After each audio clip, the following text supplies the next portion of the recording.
aí, galera, beleza? Como é que vocês estão? Meus amigos, hoje, talvez um vídeo com cara de domingo. Por quê? Porque domingo é aquele dia que os jornais vêm mais gordinho, cheio de confusões, análises, reflexões, opiniões. Temos muitas coisas pra gente comentar e os três temas, os três primeiros, a gente tem que ir até o fim. O primeiro é o mais curto de todos. Quero comentar especificamente sobre duas coisas. Uma decisão judicial que impede o Felipe Martins de dar uma entrevista, mais uma decisão nesse âmbito, e uma matéria aí da Veja sobre o senhor Mauro Cid. Temos que falar sobre isso, né? E sua delação. Aí depois vamos falar do Lula e de seu eterno chefe, Lula e o Biden, né? O vassalo do Biden voltou a atacar. Quero comentar com vocês sobre a cúpula do BRICS, sobre o que o Lula falou, o que ele falou mesmo e o que a empresa noticiou, sobre o que o Haddad falou. E nesse tópico saiu um levantamento que, na boa, sem querer ser arrogante, viu? Mas a taxa de acerto tá assustadora. Vamos falar sobre 2026 e uma percepção de como andam as coisas pro Lula, pra esquerda e as possibilidades para a direita crescer no Nordeste. Coisa boa mesmo, de coração. Aí na terceira parte é um contraponto a essa segunda. Porque eu quero mostrar o que o Lula disse agora no BRICS e mostrar o que o Enéas já falou no passado. Até porque eu acho que todo mundo olhando o Enéas nem consegue entender, pelo menos ver um cara que estava na direita. Vamos falar sobre o seu Enéas, vamos falar sobre Bolsonaro também, sobre Eduardo. Temos que falar do Eduardo, né? Parece que o Valdemar esqueceu do Eduardo e a gente tem que falar desse esquecimento aí do Valdemar. Enfim, tem algumas coisinhas aí, algumas quebras de consenso e algumas provocações.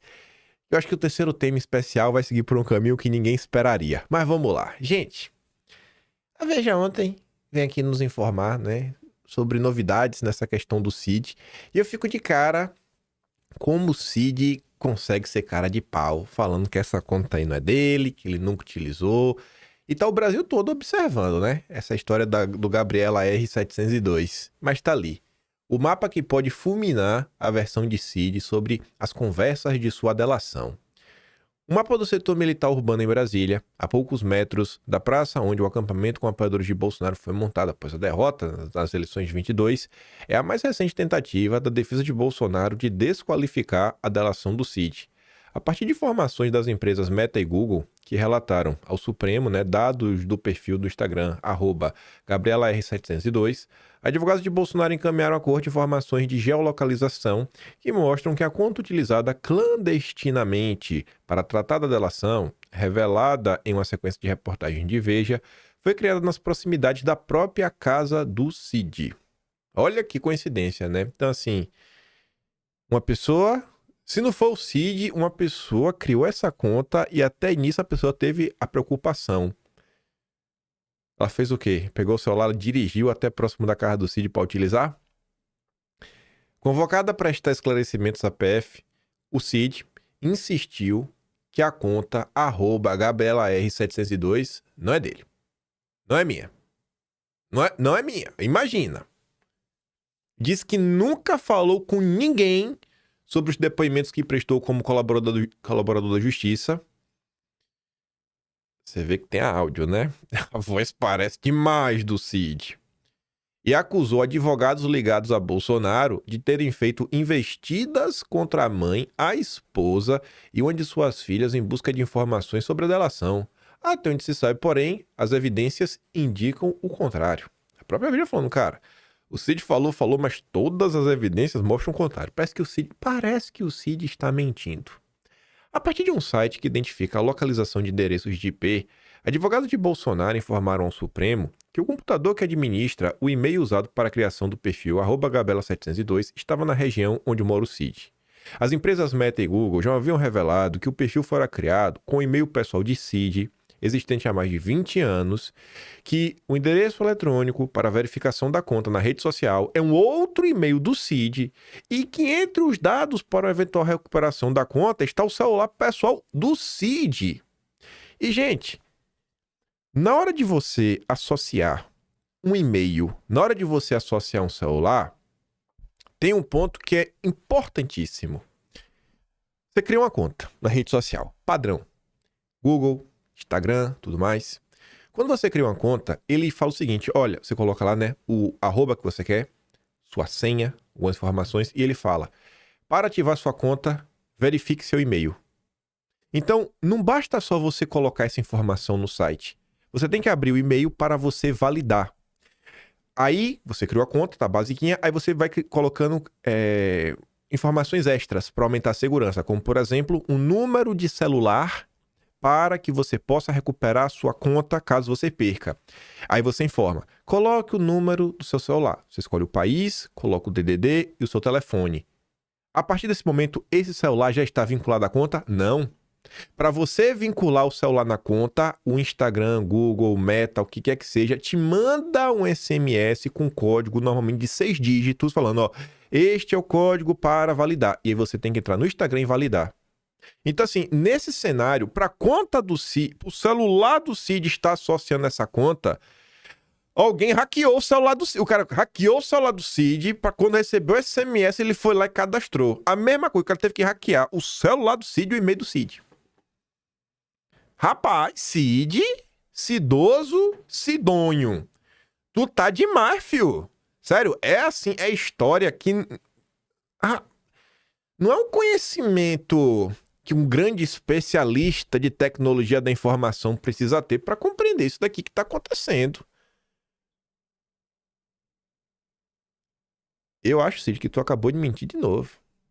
É mentira em cima de mentira. Esse caso aqui do Cid é surreal. Ai, sério, olha, esse caso todo é um absurdo, né? A gente faz comentar um dia, mas toda vez que você para pra comentar sobre a trama golpista, esse julgamento, é um absurdo sem igual do início até o fim.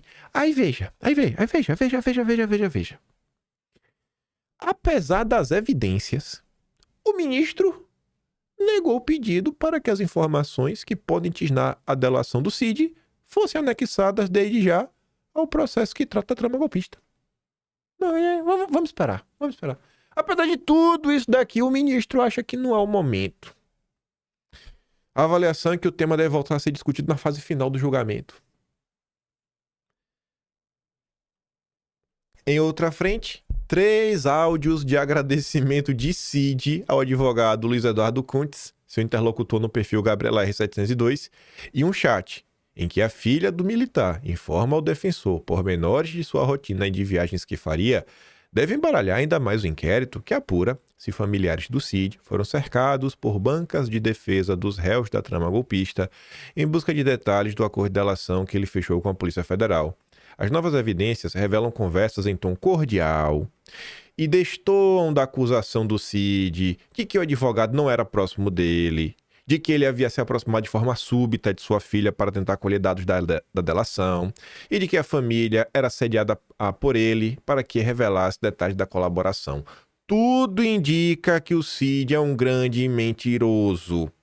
Todo o critério das plataformas reforça que a conta é do Cid, não só os dados ligados a ele, mas para você conseguir inserir esses dados.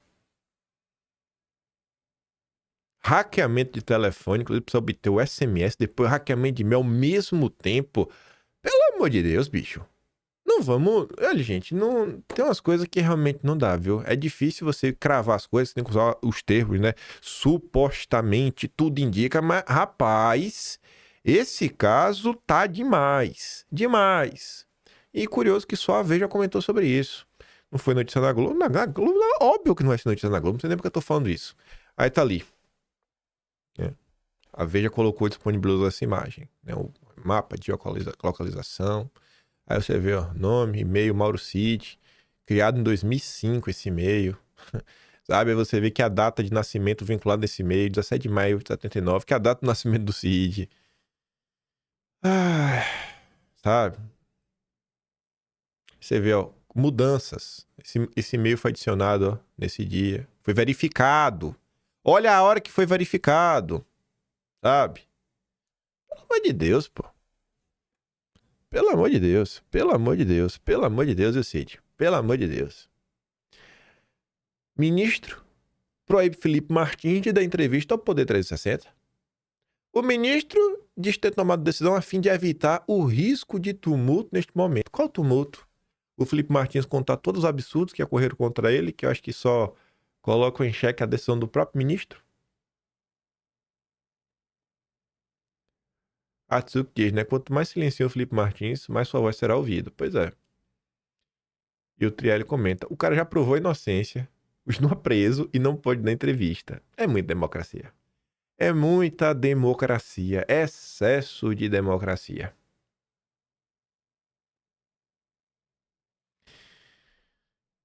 Nenhum dos grandes nomes aí da cúpula militar que prestaram depoimentos cravaram que vê o Felipe Martins. Alguns afirmaram com todas as letras que não era o Felipe Martins. A geolocalização mostra que o Felipe não estava na tal reunião. Mas tá aí. Tá aí. Estado Democrático de Direito. Mas vamos lá. Vamos para a esquerda. Vamos falar do PT. Vamos começar falando do partido, de eleição e um levantamento da Globo Curioso, que você tem que ler os pormenores. É aqueles detalhezinhos que às vezes as pessoas não param para refletir. E aí depois vamos falar do BRICS para a gente ir pro próximo tema. E veja só. A gente acho que já tá senso comum, né? Pelo menos entre nós, que Lula é literalmente, né? Em termos de direita e esquerda, em termos do que deveria ser esquerda, é um grande farsante.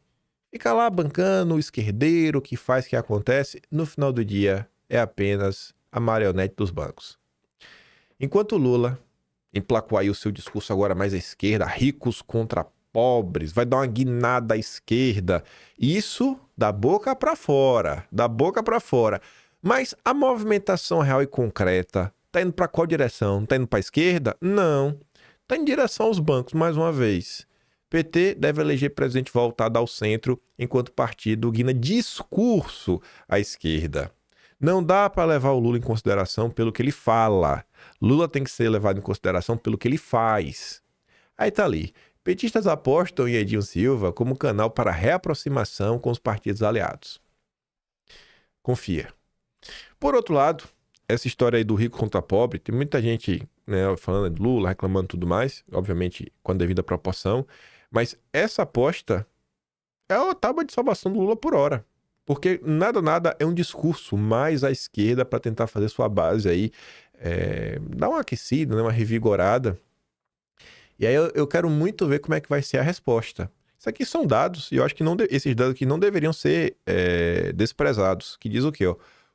Campanha contra Congresso é virada do governo nas redes e críticas atingem Mota, diz pesquisa. Governo vence debate nas redes sobre OF e vê críticas ao Congresso aumentarem, diz a Quest. Eu não acho que esse levantamento é aleatório. A mesma Quest que mostrou que o governo Lula está derretendo. O grande problema do Congresso é o quê? Não quer tomar lado. Não quer tomar lado. Não sou nem de esquerda nem de direita. Então, você é odiado pela direita, você é odiado pela esquerda. Alguém da direita está se movendo para defender o Congresso? Não. É a esquerda acertando a bolacha. E aí, né, eu quero ver como é que, inclusive, vai ser o embate aí da galera contra esse discurso do Lula. Quero observar. Tenho várias críticas a fazer sobre essa história, mostrando a hipocrisia do Lula, mas vamos ver como é que vai ser a atuação da galera aí nos próximos dias. Mas vamos lá. Gente, esse rapaz aqui, Eduardo Graça, eu venho percebendo que ele está escrevendo uma vez por semana, aos domingos, no Globo. E sempre fazendo algumas análises. Essa nota é bem curiosa. Esse levantamento é bem curioso mesmo, porque ele traz alguns dados qualitativos, que são de setores da sociedade que eu acho que vocês vão conseguir enxergar. Vocês que acompanham assim com mais frequência, né, o que a gente fala. Eu acho que vocês vão conseguir enxergar assim, cara, faz muito sentido o que ele tá falando. E acho que tem um pouco a ver com o que o Kim vinha falando aí, né? Nas últimas semanas, nos últimos meses. Esta é a nota. Saiu de madrugada, 3h30 da manhã. Decepção com Lula 3. Ameaça, hegemonia petista no Nordeste. Tinha certeza que minha vida ia melhorar, mas não aconteceu. Eu venho falando, né? Pô, esse negócio do Nordeste, eu venho obtendo relatos, amigos, minha mãe, mas eu fico daquele jeito, né? Será que esse povo tá falando a verdade? Minha mãe é meio torcedora. Meus amigos estão com muita raiva do Lula. Então, eu sempre dou um desconto. Mas eu realmente vou recebendo esses relatos lá em feira. A galera tá chateada, né? Os petistas estão se escondendo. Aí tá ali. Preço dos alimentos, taxa das blusinhas, crise do INSS, inexistência de inovação social de peso do Bolsa Família e percepção de mais impostos geram as insatisfações. Mas veja. Garçom de um restaurante tradicional do bairro 2 de Julho, na região central de Salvador, Kleber Silva, de 44 anos, voltou há 3 anos pela terceira vez em Lula. Apostou, conta, que sua vida iria melhorar após a dureza do fica em casa. 2 anos e meio depois da posse do Lula, porém, a expectativa não foi correspondida. Kleber se arrependeu e diz que votará na direita em 2026. Vê se aqui não parece o típico caso de vários de vocês, que às vezes votou lá atrás no PT, Lula, mas não sabia de nada da política, tinha aquela percepção, Lula, pai dos pobres, a esquerda está preocupada com o social, aquele papo furado. E aí uma hora tu cai na real. E nem que ele falou que vai votar no opositor do Lula, vai votar na direita. Vai votar na direita. E a Globo, ele vai relatar algumas posições que não é votar na direita, é votar no centro, que é uma alternativa aos neném, que a gente que vai anular o voto. Qual o perfil aqui? Classe média baixa, ou, sei lá, pobre mesmo, né? Garçom não tá nas camadas mais abastadas da sociedade. Que tá aí, com certeza, uma pessoa que vive no mundo real, que enfrenta os principais problemas: locomoção urbana, habitação, preço dos alimentos e insegurança. Fora a questão de saúde, que isso aí já é problema crônico. Então, assim, tá totalmente desesperançoso. Já virou a chave porque tá revoltado com o governo. O morador de Vista Alegre, no subúrbio ferroviário da capital baiana, engorda o número de eleitores nordestinos, a fortaleza eleitoral do petista, que hoje torce o nariz para o terceiro governo de Lula. Tendência detectada pelas pesquisas de opinião e reforçada ao Globo por dezenas de moradores do maior colégio eleitoral da região. Feitas antes da guinada no discurso do Lula e de aliados sobre a taxação dos mais ricos, as entrevistas revelam a percepção de que o petista se desconectou de quem o elegeu. Entre as queixas de Kleber estão a falta de ação no escândalo do INSS, a piora na segurança e a gastança pública sem resultado concreto para o povo, bancada pelo aumento de impostos. Veja só, a preocupação com a gastança, ela só vem quando não tem um retorno. Quando o retorno, na verdade, é você pagar mais impostos. Se você tá gastando, mas o povo tá ganhando, o povo tá aí, tô de boa, irmão. Tá gastando, mas eu tô recebendo alguma coisa. No caso aqui, tá todo mundo percebendo que tá se gastando um horror de dinheiro que ninguém consegue compreender e a vida de ninguém melhora. A decepção do garçom e da maior parte dos entrevistados é sintetizada pela sensação de que a distância de suas casas para o Planalto é hoje muito maior do que era entre 2003 e 2010, quando o mesmo político comandava o país. Tinha a crença que minha vida iria melhorar, como aconteceu nos outros mandatos dele. Mas, nestes 2 anos e meio foi o contrário. Meu dinheiro não dá pra nada. Passo dias à base de remédio para dormir por conta do tiroteio constante na favela e só assim consigo trabalhar. E a gente nem o vê, né? Cadê o Lula? Ele sumiu. Fala que eu não digo isso daí. Eu falo, gente, cadê o Lula? Onde é que tá o Lula hoje? Eu não falei, eu falei isso quantas vezes semana passada? Lula não trabalha. Lula não trabalha. As pessoas estão percebendo. Razões para as críticas. As dezenas de baianos que se identificam com o lulismo, ouvidos pelo Globo, apontam, entre as razões de seu desgosto com o terceiro mandato do Lula, o aumento, ainda que anterior à posse, dos preços dos alimentos, taxa das blusinhas, que ceifou-lhes a percepção de maior inclusão social através do consumo, crise do INSS com o retorno da associação do PT à corrupção, inexistência de inovação do peso do Bolsa Família e a percepção de que passará a pagar, de forma generalizada, mais impostos, tanto por conta da falsa taxação do Pix. Será que foi falsa mesmo essa história do Pix? Será que foi falso ou é a Globo querendo reescrever a história? Quanto do decreto posteriormente derrubado pelo Congresso e suspenso pelo Supremo de aumento do IOF.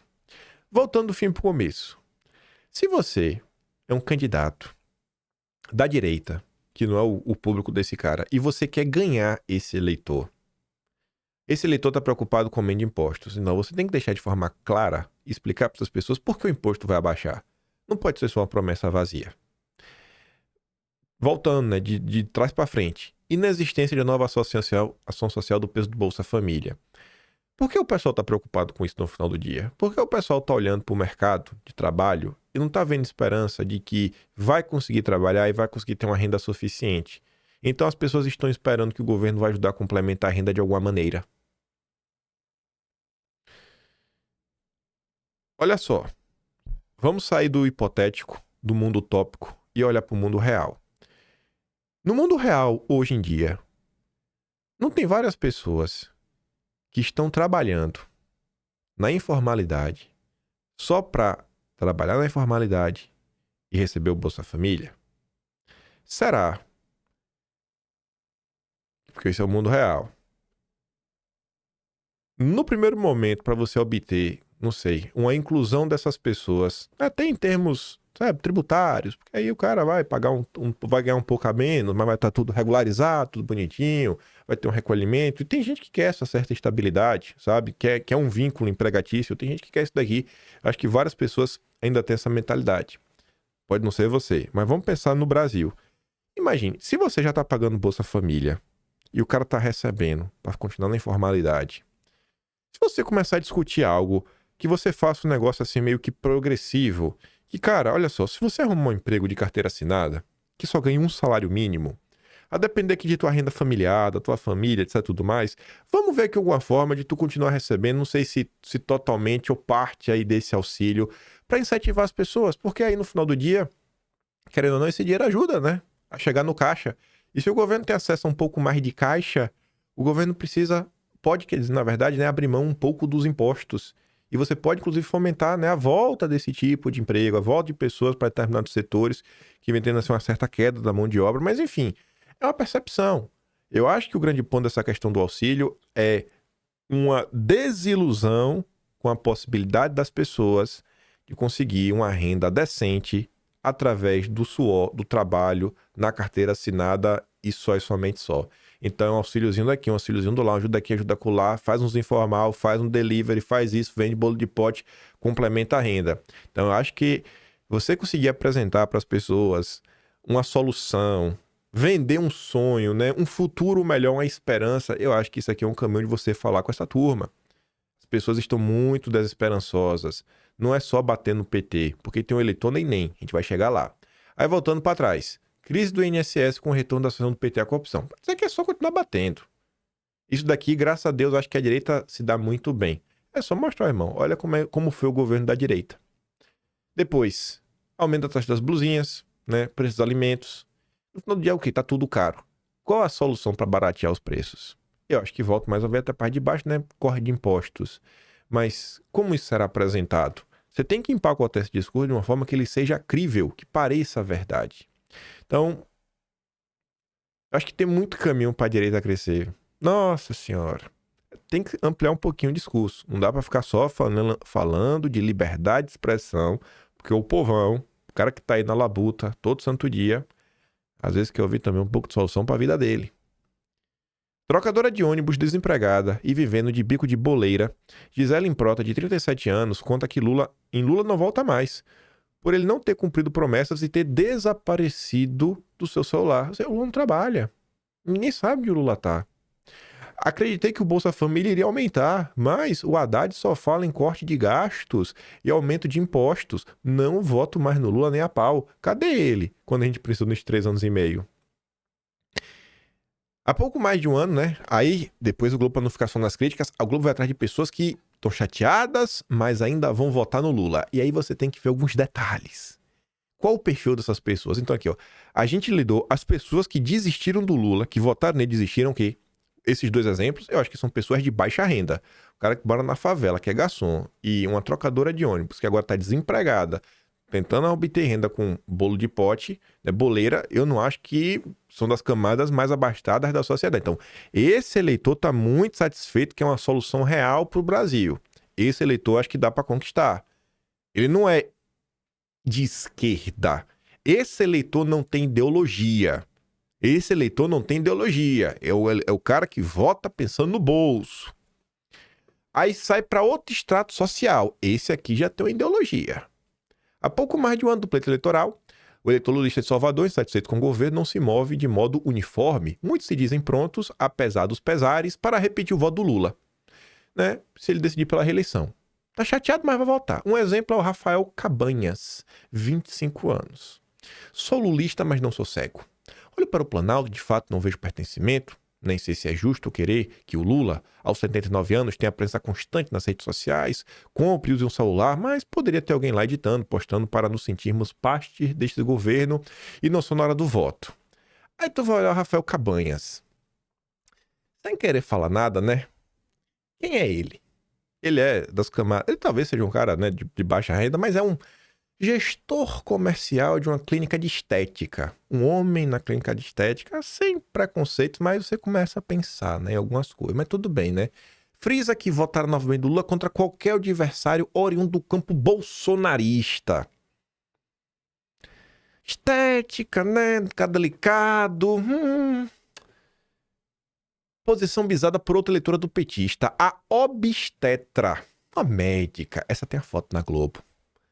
Né? Bonita, cabelos sedosos, né? Assim, um padrão que na Bahia, eu sou da Bahia. Eu tenho um lugar de fala pra falar. Né? Estuda medicina. Não é pobre. E aí, olha os termos que essa daqui coloca. Está puxado, né? Na minha área. Seguiram os problemas de gestão e abastecimento com sucateamento salarial, fila para os pacientes, mais a sanção de filme repetido. Votarei no Lula de novo para impedir a volta da extrema-direita. Oi, gente, tu acha que um garçom que tá se lascando, ele fala de extrema-direita? Esse eleitor aqui esquece. O Cabanhas, né? Clínica de estética. A obstetra riquinha, que fala de extrema-direita ainda mais depois da vitória do Trump. Esquece esse. Esse eleitor a gente não vai dialogar nunca. Esse aqui são casos perdidos. Casos perdidos. Só o milagre divino interferindo. Nem adianta gastar saliva com essa galera. Pensa parecido o estudante de medicina. Outro médico, olha esse. Olha o perfil desse médico que pretende se especializar em cirurgia plástica voltada para pessoas que não se identificam com o sexo que nasceram. Você não vai conquistar o voto dessa galera. Esse é o cara que tem uma ideologia. Você imagina por quê, né? E aí, esse rapaz, o Geraldo Ramos, de 27 anos, ele até cita como exemplo, né? A deputada Erika Hilton, do PSOL. Esquece essa turma. Essa turma esquece. Nem gasta tua saliva. Nem gasta. Vá atrás do garçom. Vá atrás do trocador. Esse vive no mundo real. Esse não vive no mundo da extrema direita. Ai, ainda mais agora que o Trump voltou. Meu Deus, estou me sentindo ameaçado. Esquece. Esquece. Escanteia. Pode escantear. Há também os que, como Silvio Carvalho, dono de uma loja de lembranças turísticas no Pelourinho, se dizem insatisfeitos não apenas com o Lula 3, mas com o cenário político do país. Aqui é mais ou menos um neném. Petroquímico aposentado, ele participou da ascensão do PT no estado a partir dos anos 90 e hoje lamenta o deserto de novas ideias. Esse daqui é o típico membro da tropa. Típico membro da tropa. Era um cara engajado. Era um cara com um olhar mais desenvolvimentista, olhou para o que estava acontecendo, né? Pô, emprego, industrialização, tudo mais. Isso lá atrás estava mais ligado à esquerda, os sindicatos. E aí viu que o Lula não era nada disso. Esse cara aqui, ele só vai ser conquistado, ou pelo menos ele vai continuar votando nulo contra o PT, se a direita se mostrar que minimamente tem um projeto de país estruturado para tirar o país do buraco. Reindustrializar o país. Se você quer conversar com esse cara, você vai ter que chegar com ele com um projeto de país. Não tem outro caminho. Pode gastar a tua saliva que quiser. Pode falar que o Lula é a pior coisa do mundo. Fala, vou anular meu voto. E vai ficar nessa. Agora, se tu quiser que esse cara vote na direita, tu tem que ter um projeto de país. Eu entendo a cabeça desse tipo de eleitor. É a turma da tropa. Tive esperança com o PT, votei em Lula. Trabalhador como eu, mas há 3 anos... Já foi muito difícil acompanhar a briga raivosa e baixa entre os dois lados. Anulei o meu voto no segundo turno. Veja só, um cara que era ligado ao PT, ajudou na militância do partido e já anulou. Hoje estou em busca de um candidato de expressão nacional, que não venha falar nem do lulismo nem do bolsonarismo, mas não consigo encontrar.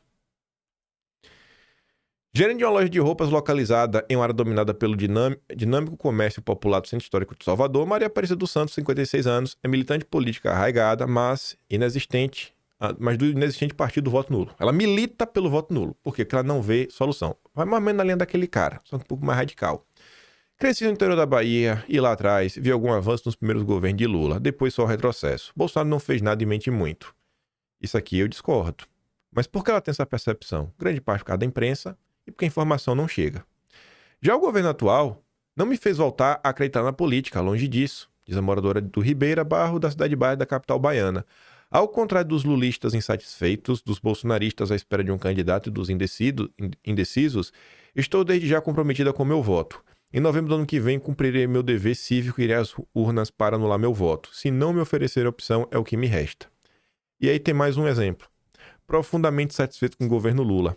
O dono da banca de jornais, Jean Antônio Grassi Júnior, 56 anos, votou em Ciro Gomes e anulou no segundo turno.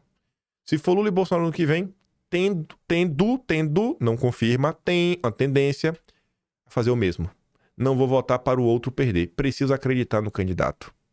Este eleitor, o neném, esse cara aí que votou na esquerda no passado porque era iludido, que tem um certo conhecimento, que tá em busca, cara, olha, questões ligadas a emprego, segurança. Esse cara quer ouvir um projeto, quer ouvir um discurso. Essas pessoas, aí você pode achar ruim ou você pode aceitar a realidade e tentar trabalhar com isso. Essas pessoas não querem ouvir sobre liberdade de expressão. Elas não estão preocupadas se a direita está sendo censurada. Elas querem ouvir uma solução para a vida delas. Ou a gente parte desse pressuposto e começa a agir nesse ponto, ou então, beleza, entende aí que a gente não vai ter esse voto e vida que segue e vai trabalhando aí com outros. Mas é o que eu vou comentando, né? Caminha por aqui. Caminha por aqui. Aquele eleitor obstetra que surfa em Salvador, a dona Bruna é riquinha de Salvador. O cara que tá lá no Globo é riquinha de Salvador. É morar em Vila do Atlântico, né? Em locais belos. A extrema-direita está voltando. Olha isso aqui, ó. R$ 2.850 para trocar 2 pneus e fazer o balanceamento. E aí, gente? 2 pedaços de borracha, como ele disse. E aí? O cara dividiu em 6 vezes. O cara dividiu em 6 vezes, porque a vida tá difícil, cara. Troca de 2 pneus. Olha aqui, se você for comprar... Se você não quiser comprar um pneu de marca, né? Tipo assim, um Pirelli, um Michelin. Se você quiser botar um pneu, não, um pneu chinês, indiano. Se você botar um pneu barato. Cara, tu troca o pneu aí, já com a mão de obra, um balanceamento. Aqui é só balanceamento, né? Aqui no cara não fez nem alinhamento. O balanceamento é obrigatório. Não deveria nem cobrar pra fazer. Você tem que trocar sem balancear. Mas você gastaria... Trocar 2 pneus, 200 conto. O dólar tá uns 3,50, 3,80. Vamos botar R$4 também, R$4. Você gasta R$800. Você vê o Brasil, né? Você vai ali no amigo indiano, tem ali uma loja aqui, bonitinha, 200 conto cada troca. Menos de R$800. Esse é o Brasil. Óbvio que isso aqui não é realidade em todo o país. Então você vai falar, não, esse cara aí não sabe de comprar, tá comprando lugar caro. Mas isso aqui é uma realidade. Como a gente vai resolver isso? Eu acho que o Lula não tem solução. Nenhuma. Por quê? O vassalo do Biden, o cavalo de Troia no BRICS, tu acha que esse tipo de discurso encontra eco em Moscou? Encontra eco em Pequim? Encontra eco em Nova Delhi? Eu não sei nem se Nova Delhi é a capital da Índia, né? Me perdoe se não for. Eu acho que não é não, eu tô na dúvida agora. Enfim, né? Lula critica machismo em fórum do BRICS com países que restringem mulheres. Tu acha que Lula realmente tá trabalhando? Tu acha que Lula é um aliado do BRICS? Tu realmente acha? Lula é o vassalo do Biden, o queridinho da CIA. A esquerda que o Goberi criou. Feita para enganar a todos, para manter o sistema intacto. É o candidato dos banqueiros no final do dia. E não para por aí. Lula diz que emergentes precisam defender regras do comércio diante do protecionismo. O BRICS, falando de desdolarização, tentando romper com o consenso, né, do sistema internacional de pagamentos, Lula querendo manter os caras presos às regras do OMC, a tudo mais. Aqui não é sobre se o Lula tá certo ou tá errado, mas o Lula age como um cavalo de Troia dentro do BRICS. Cabe às nações emergentes defender o regime multilateral de comércio e reforçar a arquitetura financeira internacional. Reformar a arquitetura financeira internacional. Não é para desdolarizar, é só para gente dar um jeito, uma ajeitadinha. Vamos acomodar os interesses dentro do sistema. Possuímos minerais estratégicos essenciais para a transição energética. A galera discutindo inteligência artificial, tentando bater de frente com a Nvidia da vida, discutindo, sei lá, a produção de 100 processadores de 1 nanômetro, 2 nanômetros. Lula tem um commodity pra gente fazer transição energética. Tem como o Brasil dar certo? Tem como o Brasil dar certo com um cara desse?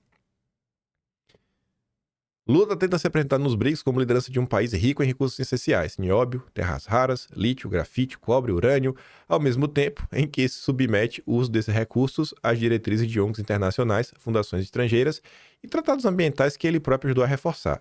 E melhor do que Lula foi a participação do Haddad. Diante da crise da agenda globalista no mundo, em especial com o choque que o Trump deu, André Esteves está comentando, né? O mundo está desglobalizando. Pois bem, Haddad defende reglobalização sustentável.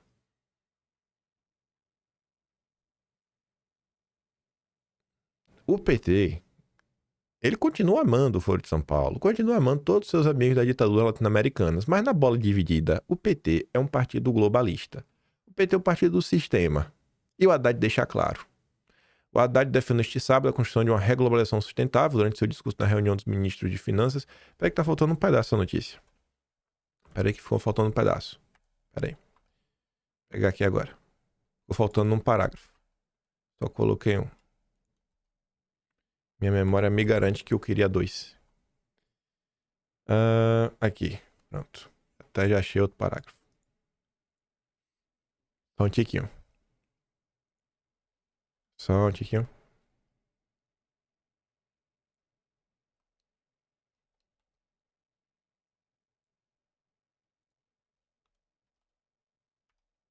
Pronto.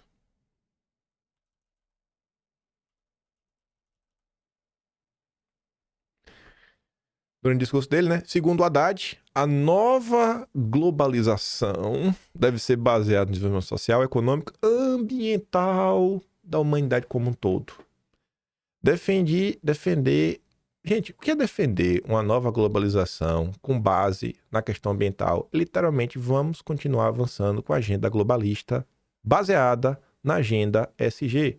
E você continuar enfiando os critérios SG nas relações comerciais, nos compliances da empresa, na forma como o mercado financeiro trabalha. É o que a Haddad está falando no evento dos BRICS. Você entendeu por que o Xi Jinping não veio? Tá entendendo por que o Putin não vem? Lula destruiu o BRICS. Vocês preocupados que o Lula destruiu o BRICS. O Lula conseguiu a façanha de destruir o BRICS. Porque você montar um grupo como esse, não é um negocinho que nasce do dia pra noite. São vários acordos, vários processos. Lula conseguiu destruir o BRICS. Não porque ele é bonzinho, é porque ele é um globalista. Para Haddad, os desafios do mundo contemporâneo, como a crise climática, olha o problema que o Haddad vê, né? E a desigualdade, não podem ser enfrentados de forma isolada. É o que o Lula disse, precisa de uma nova governança global que consiga impor de cima para baixo. Quem sabe a ONU, um OMS do clima, poder travar os países. Lula conseguiu destruir o BRICS. Parabéns aí pelos envolvidos. Isso aqui dava pra comentar ontem, mas foi bom, que agora envelhece bem. E como a gente vai fazer uma pequena viagem no tempo, até falar do senhor Enéas. Aqui deve ser quando? Aqui deve ter sido 98, 96, por aí. Eleições. Bush versus Bill Clinton. Escute só isso aqui. 7 partidos nos Estados Unidos, mas são todos pequenos diante das duas grandes máquinas políticas que dominam o país. Nas 3 últimas eleições, os democratas foram derrotados 2 vezes pelo republicano Ronald Reagan e há 4 anos novamente perderam para George Bush. Para ganhar agora, os democratas tornaram a plataforma de governo mais próxima dos princípios conservadores que deram vitória aos republicanos. Na verdade, os democratas começaram a abandonar as doutrinas tradicionais de mais intervenção do Estado na economia desde os governos de Franklin Roosevelt e Lyndon Johnson no início do século. Os democratas, a intervenção na economia e tudo mais. O que é que ele está falando aqui no final do dia? A esquerda nos Estados Unidos, o Partido Democrata, começou a se descolar daquela base mais, sei lá, social, trabalhista, para ganhar novos ares e se tornar o que viria a ser o Partido Democrata hoje. Um partido woke, identitário, né, que não tem nenhuma preocupação a não ser, sei lá, ser identitário e perseguir os outros. E muita agenda verde e planos malucos, tipo Lula. Hoje, Bill Clinton e Albert Gore são representantes da ala mais tradicional do Partido Democrata. Mas ainda assim, defendem princípios avançados, se comparados com os da dupla formada por Bush e o vice Dan Quayle. Princípios avançados, né? E você vê o Clinton com o Al Gore, que é, né, um dos grandes promotores da Agenda Verde, amigo pessoal da Marina Silva, um globalista assim nato. As eleições, as maiores diferenças ideológicas entre republicanos e democratas são as seguintes. Na questão do déficit público, os republicanos responsabilizam o Congresso, dominado pelo Partido Democrata, pela crise fiscal. Os democratas defendem o corte de custos na administração para diminuir esse déficit. Olha só, na verdade isso aqui eu acho que até antes, deve ser nos anos 90, porque o Bill Clinton foi a eleição que ele venceu. Ele iria vencer essa eleição, o Bill Clinton. Então você vê, né? Peraí, os caras estão falando... A crise fiscal, gente, você percebeu que 40 anos atrás, então, a crise fiscal tá aí o tempo todo, né? É curioso, rapaz, como essa crise fiscal nunca desaparece. Aí os republicanos reclamando, irmão, tenho que gastar, tenho que investir, tenho que fazer isso, tenho que fazer aquilo, outra culpa é do Congresso.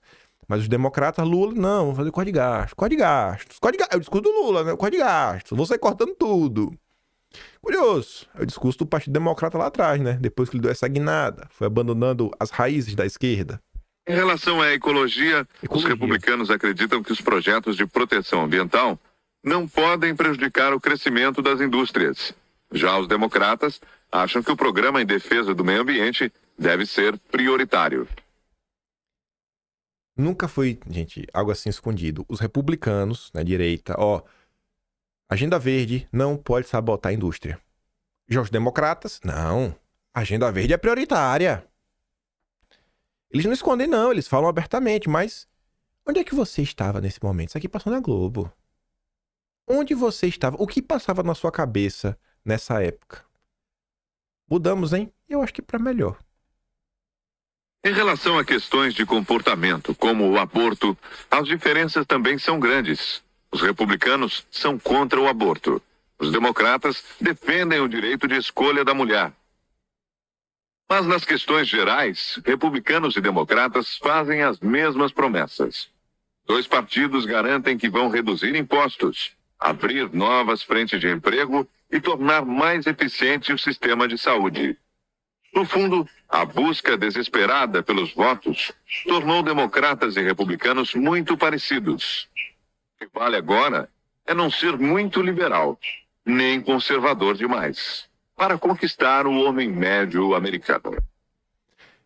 Lembrem que nos Estados Unidos é bem claro que liberal é de esquerda, né? O liberal, ou seja, o caminho agora nem de esquerda, nem de direita, de repente conquistar o cara ali no meio. Porque no final do dia o cara tava buscando algum tipo de solução naquele momento. O cara meio que tava perdendo fé por uma falta de um projeto um pouco mais coeso que trouxesse, né? Enfim, benesses para a vida do cidadão comum. Mas enfim, dito tudo isto, eu acho que esse rapaz aqui, doutor Enéas, vocês devem conhecer ele, Enéas Carneiro, acho que ele sempre teve associado à direita, né? Mas não sei que tem alguma revisão aí. Alguém revisou e falou que agora o Enéas também não é mais direita. Mas enfim. Tô passando no Twitter, ver esse vídeo aqui do Petrópolis Conservador. Ele até me mandou um texto também, que é esse texto aqui na sequência do Enéas, que eu achei curioso. Vamos ver umas coisinhas, né? Ele fala assim, que vídeo sensacional. O doutor Enéas desmonta o fracasso da Revolução Socialista, defende a iniciativa privada e o capitalismo produtivo. Tudo isso enquanto escancara que o mercado financeiro brasileiro é uma farsa a serviço de oligopólios. E mais, ele deixa claro que aceitaria a intervenção do Estado nesse jogo viciado. Isso não tem preço, vai causar curto-circuito e muito da direita que trata o mercado como uma divindade intocável. Eu não defendo essa tese do acirramento da luta de classes. Eu não gosto desse ponto de vista. Essa é a tese anacrônica, obsoleta. É a tese que levou à Revolução Socialista. E a experiência já do ser humano nesse planeta mostrou que a Revolução Socialista fracassou. Se, do ponto de vista teórico, o modelo é belíssimo, e eu o conheço, Não aprendi lendo jornal, eu li os clássicos, os originais. Li livro de Hegel, o precursor, antes de Engels. Li livro de Engels, Dialética da Natureza. Li o Anti-Júri. Se o assunto do ponto de vista teórico é belíssimo, e talvez seja a estruturação filosófica mais bela sobre a vida social no planeta, se do ponto de vista teórico é assim, na prática, infelizmente não funcionou. Aquilo a que todos nós assistimos foi um processo de perda de sustentação política desses regimes em todo o mundo. Então eu não defendo essa tese, não, senhor. Estou deixando bem claro. Porque eu não tenho muito tempo, não, eu não tenho quase tempo nenhum para dar minha mensagem. Eu defendo a propriedade privada dos bens de produção, sem dúvida. Eu deixo bem clara a posição. Eu não entendo essa posição do meio, em cima do muro, de um muro tão largo em que ninguém cai do muro, em que a gente não sabe mais o que é capitalista, o que é não. Eu defendo o regime da propriedade privada dos bens de produção. Não existe socialismo moreno, não existe neocomunismo, isso é farsa. Ou ignorância específica do tema, a pessoa de quem fala. Eu conheço o assunto. Eu digo, senhor, eu defendo o regime capitalista. Só que eu não aceito dizer-se que no país existe mercado livre. Isso não existe, isso é mentira. O que existe aqui é um regime de olho em que suas excelências dos grandes empresários ditam os preços do produto. Ó, eu sou capitalista, propriedade privada, repudio como e tudo mais. Agora sim, não vou falar que tem mercado livre no Brasil. Aqui é um oligopólio, é um cartel. O Ernesto tá errado quando ele fala isso? Tem. O mercado é livre? Ou os grandes nomes do mercado, tipo André Esteves, Família Moreira Salles, Setúbal, os irmãos Batista da JBS, Rubens Ometo. Será que essas pessoas jogam de igual para igual? Ou talvez essas pessoas tenham um pouco mais de simpatia da classe política? Que às vezes tomam decisões que você fala, rapaz, velho, mas que sorte que esses empresários têm. A classe política tomou uma decisão que cara, cai como uma luva na mão de vocês. Como vocês são visionários, né? Óbvio que eles não interferem no processo político, é porque eles são visionários. Você vê que o tempo passou, né? Muita coisa não mudou. E você vê que no Brasil, na parte do tempo, você tem que ter um certo consenso. Você tem que baixar a cabeça pro mercado o tempo inteiro. O mercado tá sempre certo. Se você questiona esse status quo, os grandes jornalistas do mainstream da direita te acusam de caçabista, comunista, duguinista. Você se vendeu? É meio estranho, né, esse tipo de acusação. Deve ser, né? Tá bom. Eu me pergunto, né? O Enéas não era de direita na época? Você não pode estar contra o status quo. Eu tenho que ser fã do André Esteves. Eu tenho que fazer parte da direita BTG. Mas vamos terminar aqui. Então, eu digo ao senhor, o senhor diz assim, mas o senhor vai aceitar que o Estado interfira? Sim, eu aceito. Eu não vejo como, nesse oceano, né, de incompreensão em que nós vivemos, eu não vejo como, se nós não tivermos um pulso firme no governo, se possa chegar a algum acordo. Eu não entendo. Eu vejo um oceano, eu vejo o barco à deriva a cada instante. É assim que eu vejo. Então, eu aceito o regime capitalista, a propriedade privada dos bens de produção. Eu insisto nisso. Não estou defendendo o regime socialista, de forma nenhuma. Nem gosto do acirramento, da luta entre os indivíduos, de se mostrar a miséria de um lado e a opulência do... Não, não é assim. A meu ver, isso não leva a nada. Isso leva a uma revolução sanguinolenta só, é mais nada. Eu não penso. Eu não aceito esse clima de desordem, não, senhor. A mesma coisa que ele fala sobre o Estado. O Estado, ele fala, ele interferir para quê? Para garantir que existe liberdade. A interferência do Estado é realmente para garantir que existe liberdade, que não a formação de um quartel, por exemplo, tem uns exemplos aqui, né? Você colocar cláusula, olha, para você poder vender, você precisa apresentar uma auditoria que você não está comprando de áreas desmatadas. Pô, bicho, é caro essa auditoria. Eu não tenho como. Ah, então você não pode vender. Pô, é sério isso? Sério mesmo? Será que a obrigação é de você, produtor, provar que você não é bandido? Ou é a obrigação do governo garantir que não estejam desmatando? Eu acho que é obrigação do governo garantir que não esteja desmatando. Se você tá comprando, cara, você tá comprando. É obrigação do governo saber se aquela fazenda tá certa ou tá errada. O governo que deveria fiscalizar não fiscaliza e você tem que pagar uma auditoria privada caríssima para provar isso. Eu só tô dando um exemplo. Sabe? Então, assim, você vai invertendo a lógica das coisas, ao invés de você ser inocente até que se prove o contrário, para que você é culpado até que você prove que você é inocente. E você encarece todo o processo. O que pro pequeno é uma porcaria, mas pro grande cria reserva de mercado. E quem que pode lidar com isso? Com essas práticas abusivas? No final do dia, né, eu não acho que o mercado vai resolver sozinho, porque o mercado que está atrapalhando. Eu pra esse conservador, mandei isso aqui. Ele falou, cara, dá uma lida nisso aqui depois. Eu falei, nossa, que eu como uma luva com umas coisas que eu queria comentar. E vamos tentar ler isso daqui, não em termos de hoje, mas vamos tentar voltar no tempo a 1998 para tentar entender. Desde, né, a manchete, por exemplo, né? Candidato se define como nacionalista, diz que PSDB e PT são duas faces da mesma moeda. Enéas quer retomar estatais privatizadas. Qual o contexto da época? É o contexto da entrega da Vale do Rio Doce pelo FHC. Olha o contexto da época, né? Onde entra a fala do Enéas. Romper com o FMI, frear a globalização, anular as privatizações são uma das principais propostas do Enéas.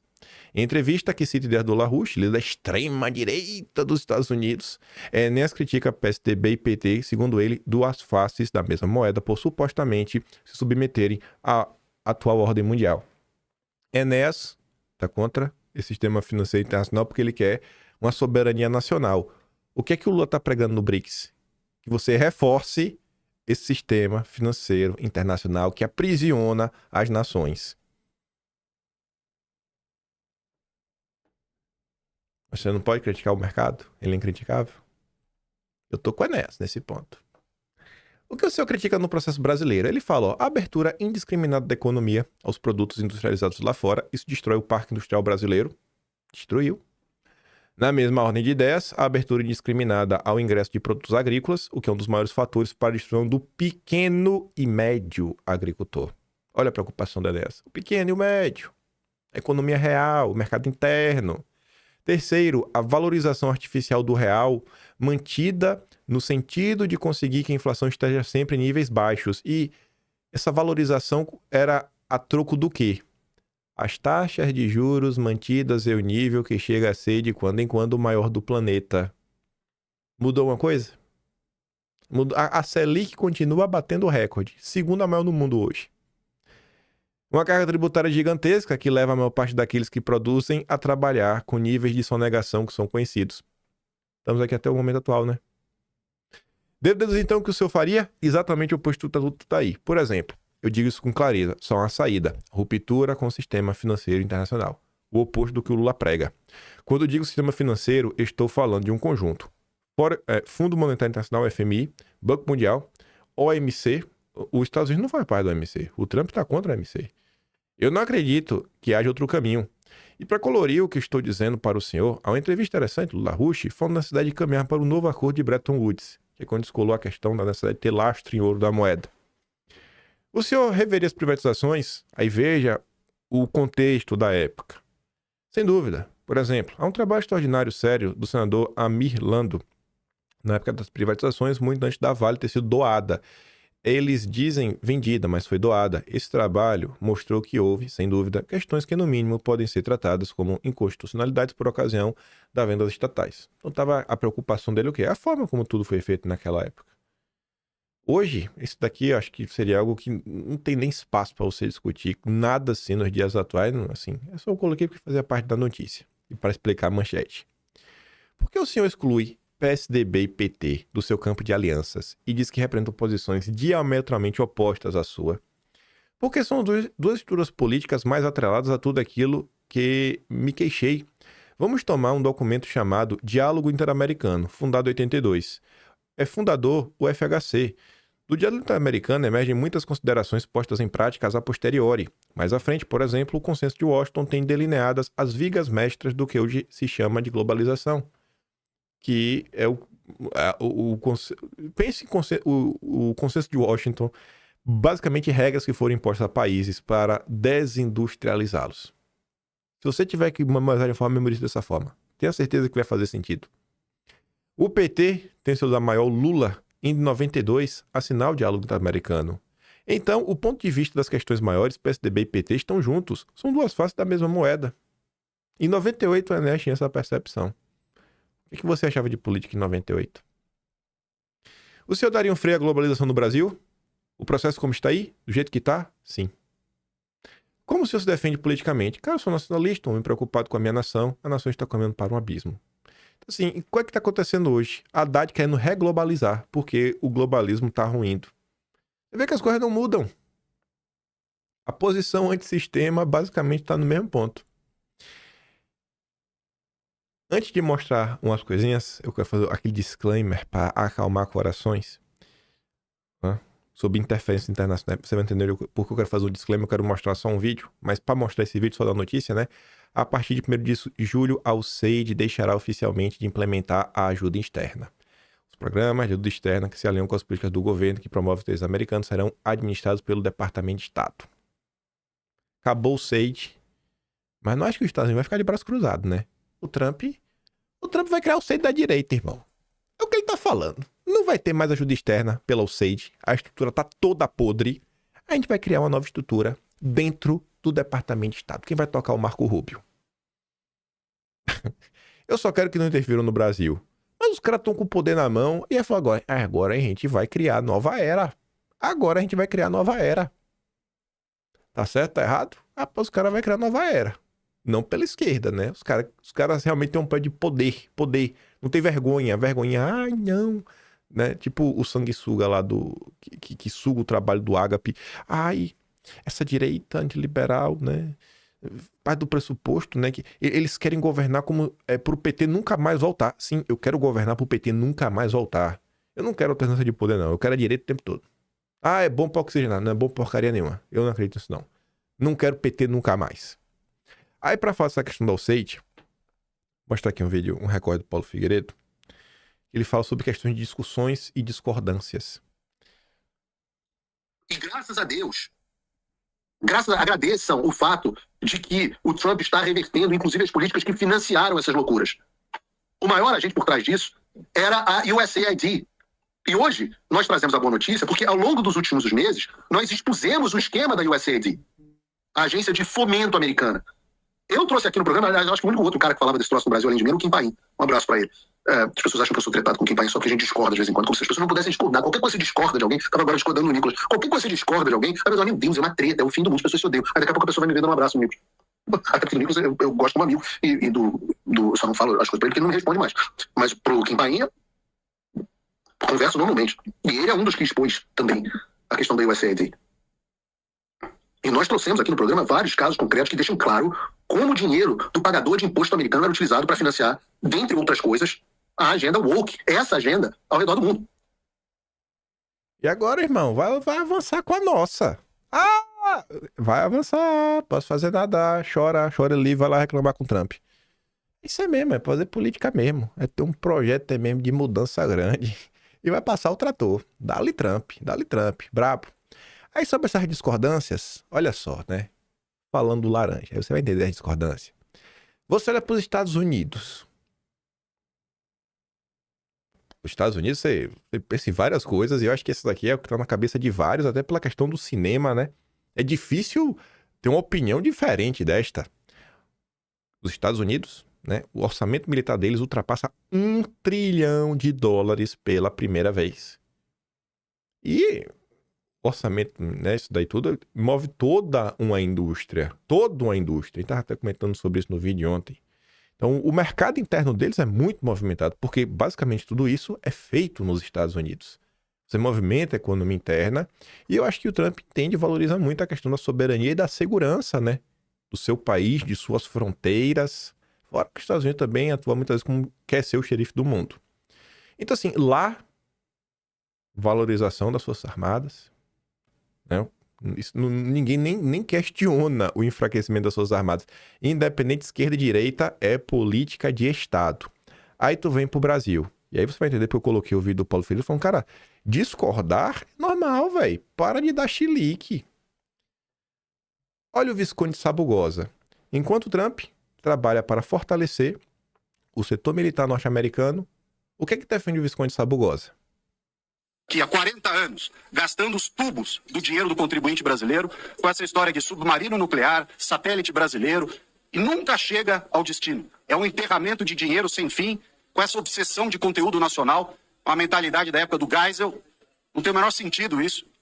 Nós temos que acabar com esse negócio, nós estamos enterrando dinheiro que poderia para saúde, educação, transporte, segurança pública. Essa tem sido a finalidade do dinheiro do contribuinte brasileiro.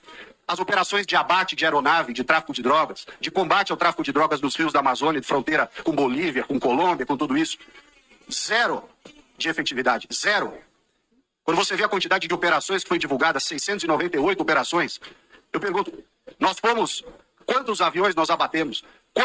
Quantas operações de conflito houve com os traficantes? Isso sim, nós estamos gastando dinheiro com inimigos fictícios. O míssil de não sei aonde, a bateria antiaérea para guerrear com quem? Com a Argentina, que não tem nem doce de leite mais. Eu, portanto, senhor presidente, fica aqui a minha manifestação para que nós não ampliemos o orçamento das Forças Armadas, tenhamos sim o fim da GLO e revoguemos o artigo 142. Assim, você vê que o DNA do PSDB, né? Inclusive, deve ser por isso que o Salles foi secretário do Alckmin. Tá nele. O trabalho de FHC de desmontar as Forças Armadas, você vê que o Salles é um grande alinhado. Estados Unidos, valorização, orçamento. Salles, sequer consegue botar no debate tudo o que foi feito ao longo do tempo para sabotar. O que foi feito para sabotar o projeto nuclear brasileiro, minha Nossa Senhora. Não é só sabotagem interna não, como também externa. Não faltam notícias, né? É porque Salles tem outros interesses. Ele faz um tipo de live. A live do Salles é live de lavar a alma. É live de lavar a alma. Então o Salles tá muito preocupado com a história do Brasil. Playboyzão, São Paulo, tem mais de um carro. Imagina, se mais São Paulo tem mais de um carro. Não é? Playboy demais. Vamos destruir tudo. Aquele carro lá de Alcântara, né? Que teve aquela confusão em Alcântara, que até hoje não se sabe muito. Não foi nada, né? Então você vê como são as coisas, né? Por que o Brasil não sai do lugar? Porque tem pessoas medíocres. Pessoas medíocres. A única coisa que ele quer saber é o próximo carguinho que ele vai ter. Senador, governador, ele não quer ser deputado. Deputado é pouco pra ele. Ele nasceu pra brilhar. Capaz, se você oferecer pra ele a presidente da República, ele aceita. Pergunta lá pra ele se ele não quer ser. Se Bolsonaro apoia ele, vai. Vou. Ele vai bom pra tudo. Qual o caminho, gente, que vocês querem seguir pro Brasil? Eu prefiro seguir um caminho que o Enéas defendia mais, viu? Acho que faz muito mais minha praia. Você vê, né? Eu fico de cara. A direita brasileira fala tanto dos Estados Unidos, o Trump, não sei o quê, mas só pregam o oposto, né? Os nossos grandes defensores aí do livre mercado, da mão invisível do mercado que vai resolver tudo. Aí tu vê, os bancos, essa miséria que apoiam Lula, acontecem, fazem parte aí da história do Brasil, da destruição do Brasil. Então aí, na gênese da República, né, dando um golpe no império, os banqueiros, a família dos banqueiros. Bancos são vítimas de milhares de ações judiciais abusivas.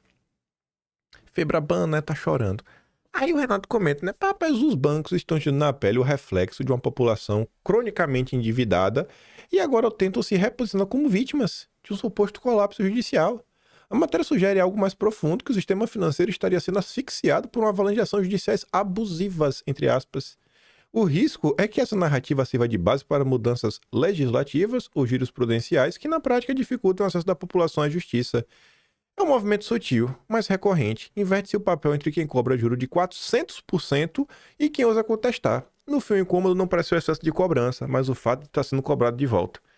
Crie taxas impagáveis, né, que o cara às vezes pega porque está no desespero por alguma razão, e depois que o cara vai lá, reclama, fala que é injusto o que está acontecendo, ai, eu estou sendo atacado. Aqui é o tipo intergaláctico. Ele bate em Bolsonaro. Quando tu rebate, ai, eu estou sendo atacado, ai, o bolsonarista.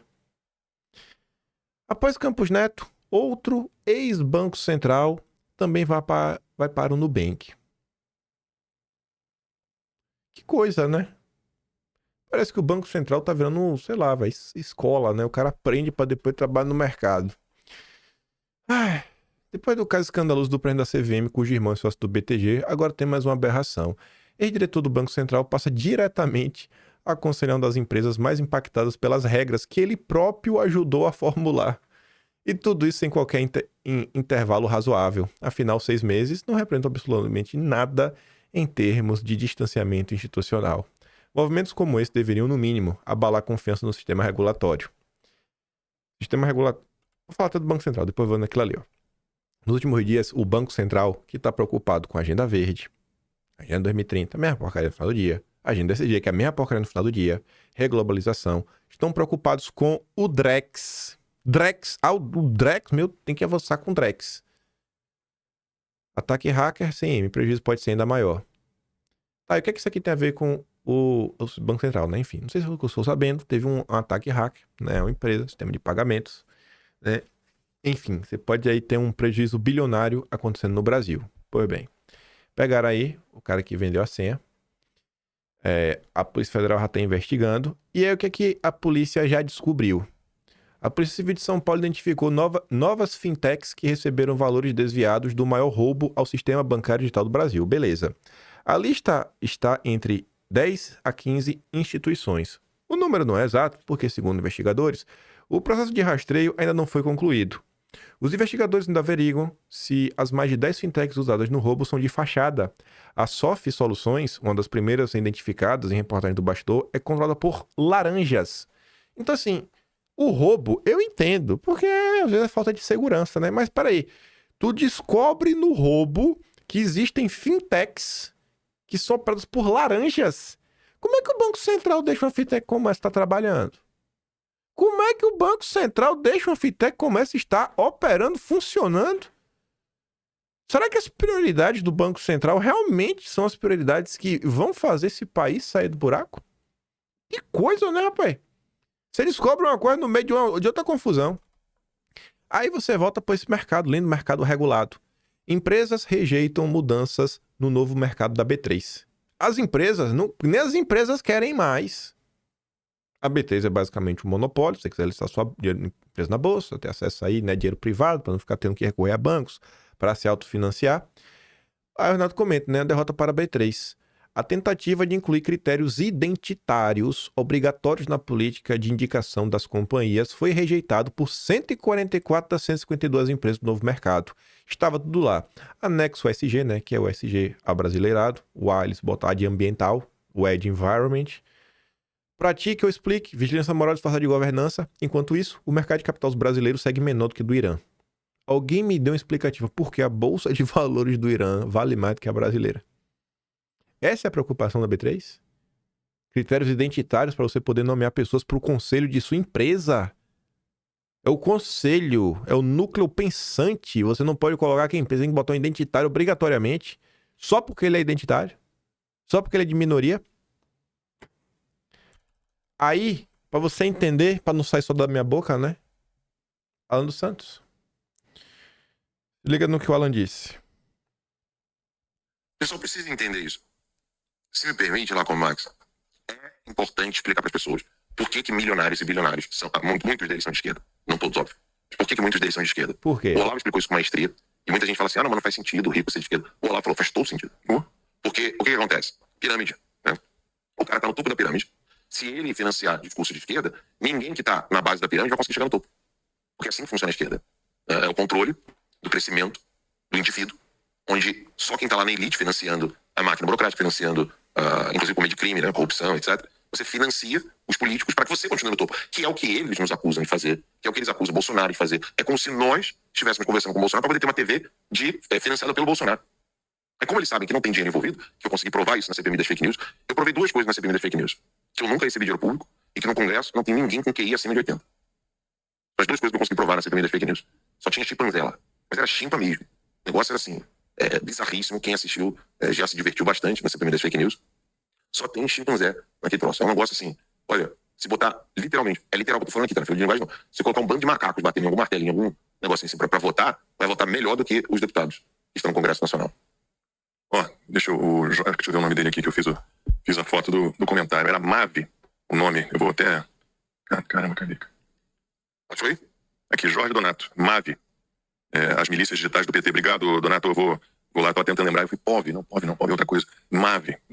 E pra gente falar um pouquinho do estado de saúde do Bolsonaro, aqui tá a mensagem da Maria Aparecida Torres Cristaldo. Acertadíssima essa decisão de se afastar para cuidar da saúde, pois sem ela não há como vencer essa quadrilha que tomou o poder no Brasil. Eu deixei da pressa ver terminar, mas a parte mesmo do início, a galera não entende, gente. É a história do chutar a escada. O cara subiu, aí o cara chuta a escada pra ninguém mais subir. E ele fica ali controlando tudo. É o que acontece. Vai negar a realidade? Então nega a realidade aí, irmão. Só porque ele tá falando dos liberais, só pra gente falar rápido, né? Aí tu vê. A Pantera cor-de-rosa. Me dei conta do óbvio. 90 ou 95% dos apoiadores do Bolsonaro, que são contra Tarcísio, sabem que se ele for eleito não terão cargos no governo e nenhuma relevância.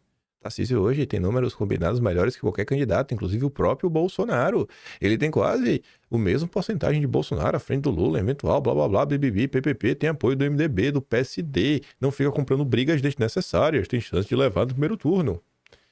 Tô vendo, né? Todo mundo... Olha, se você não apoia o Tarcísio, você quer cargos, são as mesmas acusações, sem tirar nem pôr, ano após ano. Gabinete do ódio, fake news, né? Esquadrão aí de desinformação, tudo mais. Não, você quer cargo. É sempre assim, cara. É sempre assim. É incrível, bicho.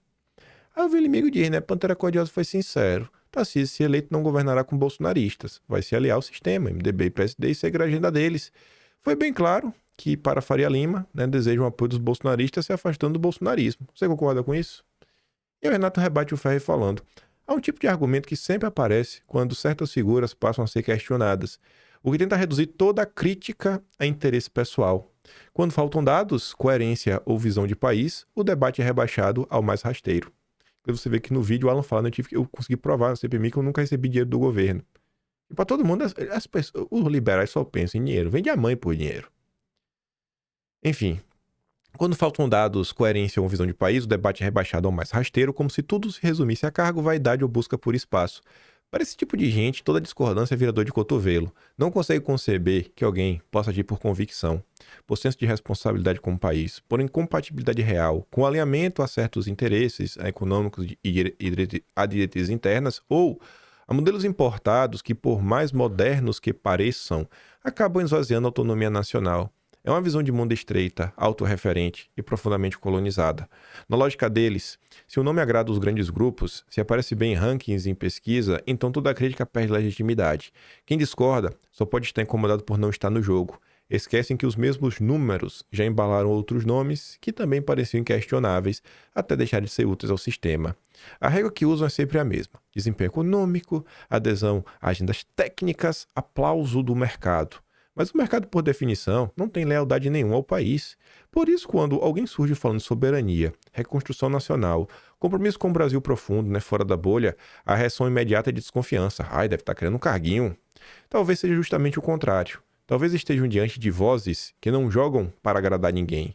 E por isso, para quem sempre mediu tudo pela utilidade, né, esse tipo de comportamento é inaceitável. Tinha mais umas coisas para falar, inclusive do Eduardo, mas... tem que comentar tudo de uma vez só, senão vai ficar sem sentido. E já tá aqui com 1h10. O vídeo não sai o vídeo vai ser atrasado, já sei disso. Então ficamos por aqui. Mas, sério. Analise o Brasil. Saia do que o Lula está pregando só no discurso, né, da boca para fora. Assim, tem um discurso que ele faz, que é o discurso conectado à sua agenda, o que ele faz no BRICS, e o discurso que ele faz, que é o da boca para fora, que é o rico contra pobre, quando o Lula governa para os banqueiros. Né? Olha o que o Lula faz em termos práticos. Qual é o discurso do Lula que realmente tem lastro na realidade e o tipo de mudança que ele está prometendo? Aí olhe os diversos setores da direita. Olha o que acontece nos Estados Unidos que tanta gente fala. Olha outros exemplos de partidos de direita, né? Olha lá a Fidesz na Alemanha. Olha o Chega em Portugal. Olha o Partido Agro da Holanda. Olha a Meloni, lá na Itália. Vê as ideias. Compara com os nossos amigos tipo Sabugosa, que querem desmontar as Forças Armadas. Que o Estado é o vilão que tem que ser destruído. Aí você olha para o Enéas também, já teve aqui no Brasil no passado. Adapte as críticas dele, se coloque na época que ele estava falando. Faça esse contraponto com Lula. E se pergunte, então, qual caminho você quer para esse país? Né? Qual caminho? Enfim, né? Eu acho que esse caminho que vem sendo tomado aí por grande parte da galera não vai levar a lugar nenhum. Eu acho que, mano, vamos repensar o Brasil fora dessas caixinhas aí, porque seguir os ditames do mercado colocou o Brasil no buraco que o Brasil tá hoje. Né? Não foi só o Lula. O Brasil começa o grande processo de desindustrialização, começa ali com a FHC. Não, começa ali meio com o Collor, mas começa mesmo com a FHC. Porque Collor não foi nenhum presidente de verdade. Passou ali 2 aninhos, depois caiu. Começa com a FHC. FHC começa a desmontar, Lula mantém a destruição, Dilma destrói de vez, Temer nem se fala, e a gente teve 4 anos para tentar mudar alguma coisa, sem força nenhuma, mas eu acho que ainda assim o governo Bolsonaro conseguiu entregar muita coisa, né? Fico por aqui, vou mandar todos os que eu dei play lá no canal. Se gosta do meu trabalhinho, quiser apoiar um pouco mais, passar no meu canal, valeu, tem um Patreon na descrição e tem um Atrás Brasileiro, kimpai.com/br. Vejo vocês amanhã, aquele grande beijo e abraço, tamo juntos. Valeu, meus amigos. Fui!